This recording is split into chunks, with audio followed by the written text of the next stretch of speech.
The thing that worries me most is I know that there are people out there that are self disqualifying themselves based on what AI is saying, as opposed to taking the time to talk to a loan officer and really talking through their story and their objective. And people go to AI because, they're like, oh, I have a 600 credit score and I want to buy a house and I have VA and oh, sorry, you can't buy. Well, that's necessarily the case. There's so much more that goes into the strategy, the approach, and the questions that have to be asked in order to get to the decision of if now's not the time, when, and what's the game plan to get there, or no, now is the time. You don't have to wait like AI told you to. I have some good news.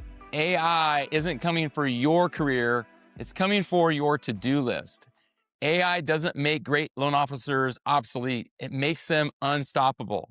The best loan officers have always found a way to add value to their customers at a higher level, and AI is something that's going to make that more and more possible for you. Something's shifting in how top loan officers are running their businesses, and most people aren't talking about it yet. A new study just found that 83% of lenders are planning to increase their Gen AI budgets in 2026. The institutions that are already doing this are moving forward fast. The question is whether the LOs inside of those entities are moving too. It's not a new sales strategy. It's not a new CRM. It's AI. And the LOs who are quietly adopting it aren't working harder. They're just doing more for their clients in less time. I love this, Jay. Let's unpack it. Yeah, I'm definitely really excited about AI. And as I kind of think about this opportunity, it reminds me of hiring my first LOA in 2004, and I couldn't wait. I started with this exercise, which is the not to do list. And I really believe the power of AI is that everybody that utilizes that in their system, they have a built-in virtual assistant that can make them more productive and start pulling things off their not to-do list. Oh my gosh, I cannot even agree with you more. It has been just revolutionary. And to be able to live in this time where we're seeing AI come into our lives, think about it. Like 2 years ago, it wasn't really a thing. And just to watch how quickly it is adopting and helping people to be more efficient, I think that it's so cool. And heck, we leverage it all the time in so many different ways. Some of that is just being able to create a better looking whatever it is that you're doing. If that's a marketing piece, a PDF, that kind of thing. Sometimes it's putting your own thoughts out and then having it just quickly run back through it and organize your thoughts so it's more deliverable, that type of thing. I love that because I love to write. And, I'm a pretty good writer, but let's face it, I'm not as good of a writer as AI. And it just saves me so much time. I would labor over certain templates or certain processes. And now I don't have to do that. It's still my thought, but I can get to the end delivery point so much faster. How are you using it, Jay? Yeah, I think the power of AI is that it's not replacing my work, and no one should think that it's going to replace their work. I think the value of it is it speeds everything up. So whether it's analyze data, see the missing gaps in a P&L, you can upload borrower documentation to see, what is the initial look on qualification. So I think AI is a tool that gives me more time back. I find that AI helps me be quicker in email because email is a huge time productivity suck for every professional. So I can be quicker in responding to things. An email that might take a half hour, I really can knock out in 5 minutes. If I have a project that I got to outline, or if I'm getting ready for a talk, I will problem solve with verbally talking back and forth. And I think you've said it before, is like AI might be a better writer than you. I don't think so. I think I'm a better writer than AI. The problem is it's Usain Bolt and I'm like, crawling compared to the speed. So how Right. I look at it is, hey, give me a draft and I give it some other feedback based off of the draft, but it's all the things that I want it to say. It's my thoughts, it's my opinions, it's my views. They're not helping me with any of that, but it helps me go from a good email that would have taken me a half hour to getting it knocked out in 5.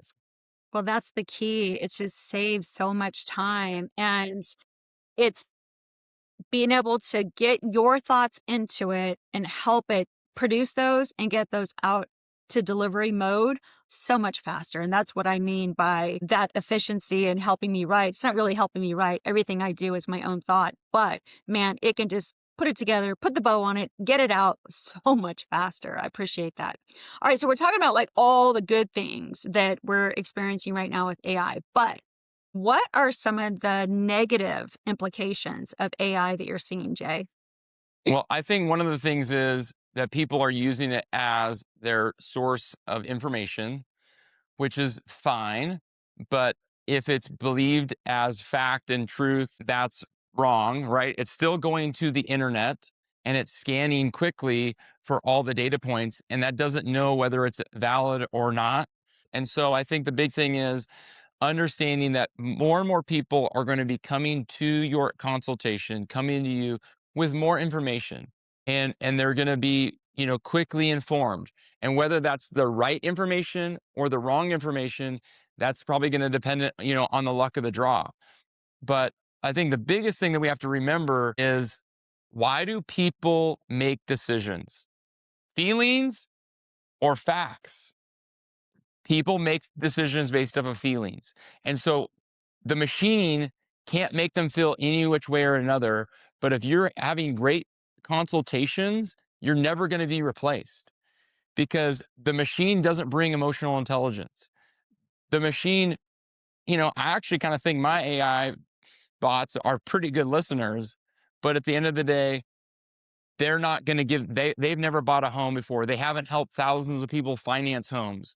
And so that's where you have to get really crystal clear in what your value adds are as a human being that is also a loan expert. Do you have the skills necessary to ask the right questions at the right times for the right people to decipher the answers that you need to be able to then help them move forward in a productive way? Yeah, I'm sitting here thinking about all of the seasons that I've had in mortgage lending, and there's always been something or someone that has been giving information and insight to our future clients. And so this is really no different. It just happened so much faster. So it used to be a parent, and then when the internet came out, then it was the internet and Google, and now it's AI. I think the thing we really have to think about though is that in most cases they're coming to the conversation thinking they already know, because a lot of people don't realize that AI isn't always accurate. And so just being able to be you and have that heart to serve and ask the right questions that Jay's talking about, that's going to help you better understand how they're coming into the conversation. The thing that worries me most, Jay, is I know that there are people out there that are self disqualifying themselves based on what AI is saying, as opposed to taking the time to talk to a loan officer and really talking through their story and their objective. And that scares me. Like, I want to make sure we just get the word out that it's a 15-minute consultation or chat. It doesn't have to feel so big. And I think people go to AI because, they're like, oh, I have a 600 credit score and I want to buy a house and I have VA. Oh, sorry, you can't buy. Well, that's necessarily the case. There's so much more that goes into the strategy, the approach, and the questions that have to be asked in order to get to the decision of, if now's not the time, when, and what's the game plan to get there, or no, now is the time. You don't have to wait like AI told you to.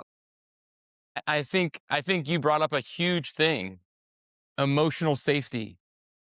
Are you operating in a way that you're emotionally safe for your clients, for your partner? For lots and lots of consumers, they would never be able to accomplish what they want to accomplish based on what AI would tell them, because they're not asking the question the right way, layered the correct way.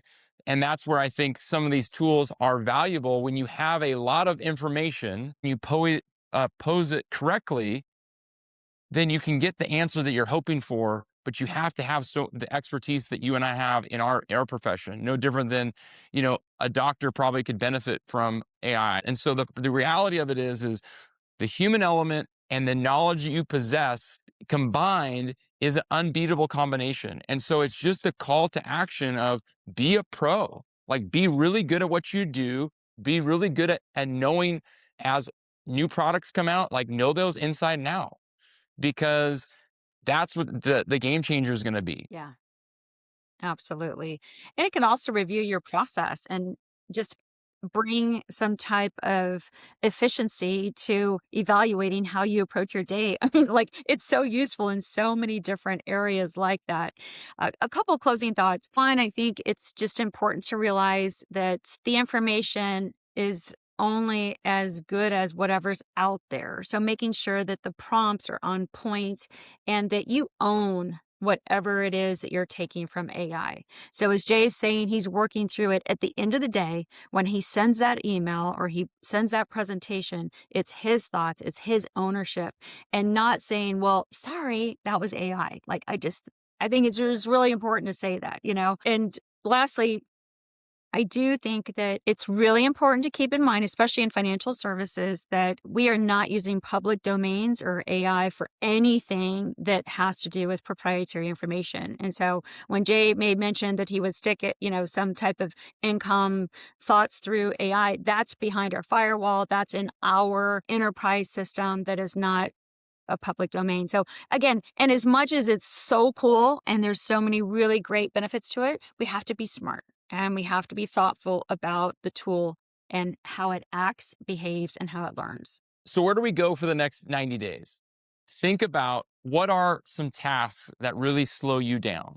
What are things that take energy from your day? What are things that do not move your needle forward? Now, you can't have AI call your customer. You still got to do that, right? And nothing's going to replace a phone call for good news or bad news. But for the mundane tasks that get you tripped up, that slow you down, make that list and then say, can I make them quicker using AI? And start trying some of those activities. The truth of it is that tool, what you put into it, there is some give back. Pick a couple easy tasks, default to using AI for those said tasks to help you speed up. I love it. Well, Jay, I think this is a wrap. I love this one. Hopefully it's helpful. And you guys, please just follow, subscribe, forward, comment. We want to know what you want to hear. We're happy to dive into it. And so appreciate having you on this journey. Bye, everybody.